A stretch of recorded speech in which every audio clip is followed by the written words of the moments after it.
प्रिय विद्यार्थियों, कैसे हैं आप सब। आशा है कि आपको क्लासेस आनंददायक लग रही होंगी और सरल व्याख्या करने में सहायता मिल रही होगी। आज हम अध्ययन करने जा रहे हैं सूर्यकांत त्रिपाठी निराला। निराला का व्यक्तिगत जीवन बच्चों बड़े ही संघर्ष से भरा हुआ रहा है। ऐसे समय इनकी पत्नी और पुत्री का देहांत, गरीबी की अवस्था, बहुत संघर्ष झेले हैं निराला ने अपने जीवन में, परंतु वे उन संघर्षों के उपरांत भी टूटे नहीं। छायावादी कवियों में निराला प्रथम ऐसे कवि रहे हैं जिन्होंने मुक्त छंद का प्रयोग किया। हमारे पाठ्य पुस्तक में निराला की दो कविताएं हैं, एक है उत्साह और एक है अट नहीं रही हूँ। प्रथम कविता उत्साह एक आह्वान गीत है।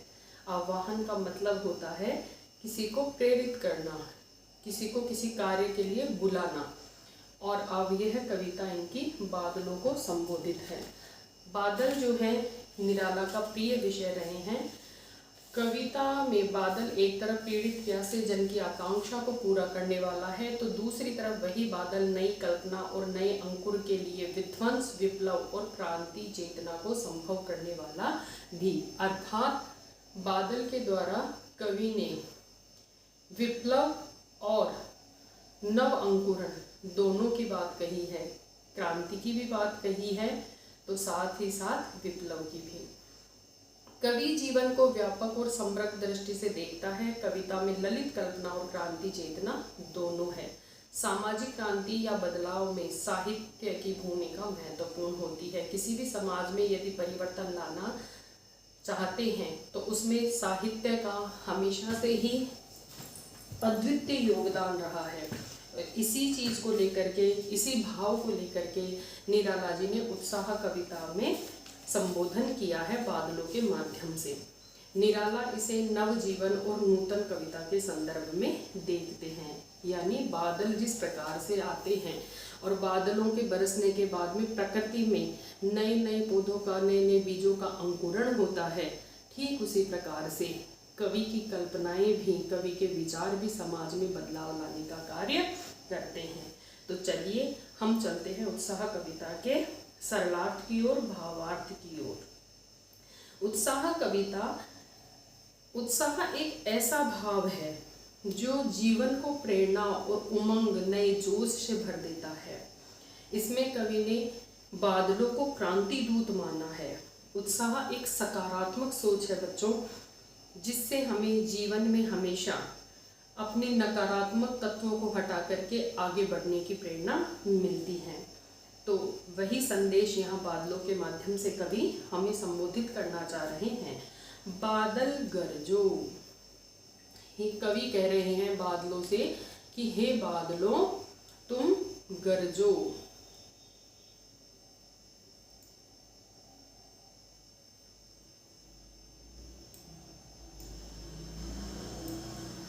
बादल गरजो, घेर घेर घोर गगन धराधर ओ।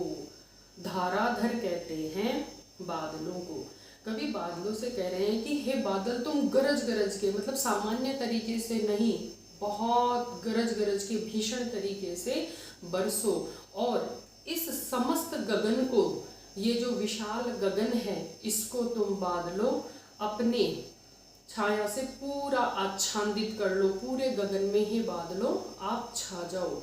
ललित ललित काले घुंघराले, बाल कल्पना के से पाले। कवि ने बादलों के विषय में क्या कहा है कि ये बादल जिस प्रकार से छोटे बच्चे के काले घुंघराले सुंदर सुंदर केश होते हैं, उसी प्रकार से हे बादल आप भी काले काले, हे मेघों समस्त आसमान में छा जाओ। बाल कल्पना के से पाले, जिस प्रकार से एक बालक के हृदय में असीम कल्पनाएं होती हैं, असीम संभावनाएं होती हैं, ठीक उसी प्रकार से आपके बरसने से भी कई नई चीज़ें, नई कल्पनाएं लोगों के मन में आएंगी, उनके नए नए सपने साकार होंगे। विद्युत छवि उर्मे कवि नव जीवन वाले। आपके जीवन में जितनी भी विद्युत छवि, देखिए यहाँ पे कवि ने कहा है कि जब बादल बरसते हैं, समस्त गगन में बादल, काले काले बादल छा जाते हैं और उन्हीं बादलों में जो है विद्युत, विद्युत कहते हैं बिजली को, बिजली भी विद्यमान रहती है। कवि नवजीवन वाले, ठीक उसी प्रकार से जो एक कवि होता है उसके हृदय में भी नवीन विचारों का प्रस्फुटन होता है, वह भी समाज में नए परिवर्तन ला सकता है। इसीलिए एक कवि को अपनी कठोर परिस्थितियों के विषय में विचार ना करके, अपने जीवन में आने वाले परिस्थितियों का विचार ना करके हमेशा समाज को नया जीवन यानी क्रांति, समाज में बदलाव लाने का प्रयास करना चाहिए।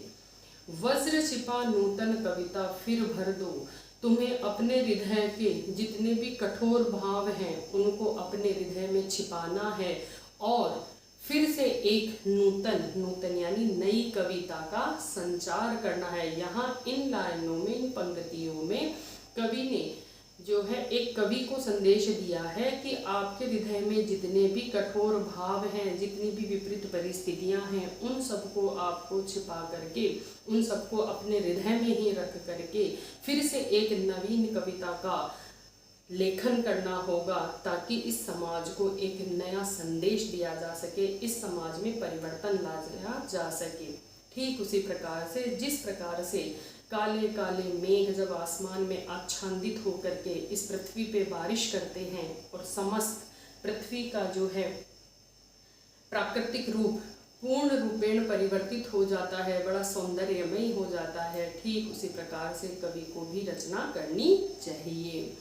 बादल गरजो, हे बादलों तुम गरजो, विकल विकल उन्मन थे उन्मन, विकल विकल, विकल यानी होता है परेशान। ये जो जनता थी, ये जो लोग थे, ये बड़े परेशान थे, उन्मन, ये बड़े अनमने हो रखे थे। अनमने का मतलब होता है उनको किसी एक चीज में चित्त न रहना, कहीं मन न टिकने की स्थिति को हम कहते हैं उन्मन। तो इस जनता का मन कहीं एक जगह पे नहीं टिक रहा था और ये समस्त विश्व के निदाग के सकल जन, और इस समस्त विश्व की जो जनता थी वह इस भीषण गर्मी से जल रही थी। निदाग यानी भीषण गर्मी। आए अज्ञात दिशा से अनंत के घन, फिर न जाने कौन सी दिशा से आसमान में ये बादल छा गए और धरा तप्त हो गई, उसकी प्यास बुझ गई। जैसे ही बरसात होती है तो पृथ्वी पानी से पूरी तरीके से सराबोर हो जाती है, वह पूरी तरह से अप्लावित हो जाती है, तो उसके तृप्ति हो जाती है पृथ्वी की। तो इसीलिए कवि ने कहा है कि जल से फिर शीतल कर दो इस समस्त पृथ्वी को, आप अपने ठंडे जल से, शीतल जल से, ये जो इनके विश्व के लोगों के हृदय गर्मी से ये जो परेशान हो रहे थे, ये जो व्याकुल हो रहे थे, इनका किसी एक जगह पे चित्त नहीं लग रहा था, इनको पुनः आप शीतल कर दो, बादल गरजो। अन्यार्थ में यदि हम लेना चाहें कवियों के लिए, तो कवियों को संदेश देना चाहते हैं यहाँ पे निराला कि यह समस्त संसार जो है आज परेशान है, इनका चित्त कहीं भी एक जगह स्थिर नहीं है और ये सभी न जाने किस भाव की गर्मी से जो है जल रहे हैं, और अज्ञात दिशा से जिस प्रकार से बादल बरसते हैं उसी प्रकार से कोई एक कवि की रचना इस प्रकार की आए और ये समस्त इनका जनता का जो विकलता है, इनकी जो परेशानी है, इनके जो कष्ट हैं, इनका हृदय जो संतप्त हो रखा है, वो इनका हृदय जो परेशान हो रखा है वो सारा शीतल हो जाए, अर्थात एक नवीन समाज की रचना हो, एक नवीन क्रांति हो, जिससे समस्त जन में जोश का, उत्साह का और सकारात्मक सोच का उदय हो। कवि इस कविता के माध्यम से परिवर्तन के आकांक्षी हैं। चलिए विद्यार्थियों, चलते हैं हमारी दूसरी कविता की ओर। अट नहीं रही है। अट नहीं रही है कविता में कवि ने फागुन माह में प्राकृतिक वातावरण के मनोरम स्थिति का वर्णन किया है कि किस प्रकार से प्राकृतिक बदलाव का जो फागुन माह में होता है, प्रत्येक वस्तु पर, प्रत्येक जीव जंतु पर कि उसकी प्रभाव किस प्रकार से हमें देखने को मिलता है, वही इस कविता में चित्रण किया गया है। तो चलिए बात चलते हैं भावार्थ की ओर। अट नहीं रही हैं, अट नहीं रही हैं मतलब आभा फागुन की तन सट नहीं रही हैं। फागुन माह में प्राकृतिक के जो मादकता होती है, प्राकृतिक वातावरण की जो सौंदर्य होता है, वह आँखों में कहीं अट नहीं रहा है, अर्थात वो कहीं समा नहीं रहा है, कहीं प्रविष्ट नहीं हो पा रहा है। यानी प्रकृति में इतना मनोहारी दृश्य हो गया है कि जिसको नैन समा भी नहीं पा रहे हैं। आभा यानी होता है चमक। आभा फागुन की तन सट नहीं रही है, और इस फागुन का सिर्फ हमारे नेत्रों में नहीं, मानव के पूरे शरीर में ये समा नहीं पा रहा है। अर्थात प्राकृतिक वातावरण में परिवर्तन का जो असर है वह प्रत्येक व्यक्ति की शारीरिक और मानसिक स्थितियों में भी देखा जा सकता है। कहीं सांस सांस लेते हो, घर घर भर देते हो। कवि यहाँ पर फागुन माह की जो हवाएं चलती हैं, उन हवाओं को सांसों को से उपमित करते हुए कह रहे हैं कि मानो फागुन माह में चलने वाली हवाएं उसकी सांस हो, और उन सांसों से, उन हवाओं की ठंडी ठंडी महक ने हर घर को एक मधुर और आनंदित कर देने वाले भाव से भर दिया है। उड़ने को नभ में तुम पर पर कर देते हो। यहाँ पक्षियों पर होने वाले फागुन माह के प्रभाव को कवि ने चित्रण किया है कि किस प्रकार से फागुन माह आते ही इस विशाल नभ में उड़ने के लिए पक्षी भी अपने आकुल पंख पर कहते हैं पंखों को, अपने आकुल पंखों को तैयार कर लेते हैं। किस प्रकार से वे इस प्राकृतिक आभा का आनंद लेने के लिए, उड़ने के लिए आतुर हो जाते हैं। कवि अपने ऊपर जो फागुन माह का प्रभाव है उसका वर्णन करते हुए कह रहे हैं कि आँख हटाता हूँ तो यदि मैं इस फागुन माह की मादकता को निहारते निहारते, प्राकृतिक सौंदर्य को निहारते निहारते अपने नेत्रों को हटा लेता हूँ, तो ये मेरे नेत्र हट नहीं रहे हैं। इसकी जो मादकता है, इसका जो सौंदर्य है फागुन माह का, वह मेरे नेत्रों से हट नहीं रहा है। पत्तों से लदी डाल, क्यों? क्योंकि हर जगह पर, हर डाली पर, हर वृक्ष की डाली के ऊपर पत्तों से लदी हुई है। हर डाल हरी भरी है, हर कहीं हरी कहीं लाल। किसी किसी पौधे पर हरी हरी डालियां हैं, कहीं लाल लाल हैं, कहीं पड़ी है उर्मे मंद गंध पुष्पमाल, और कहीं कहीं पर ऐसे लग रहा है मंद यानी धीमा, गंध यानी सुगंध, पुष्प यानी फूल, माल यानी माला।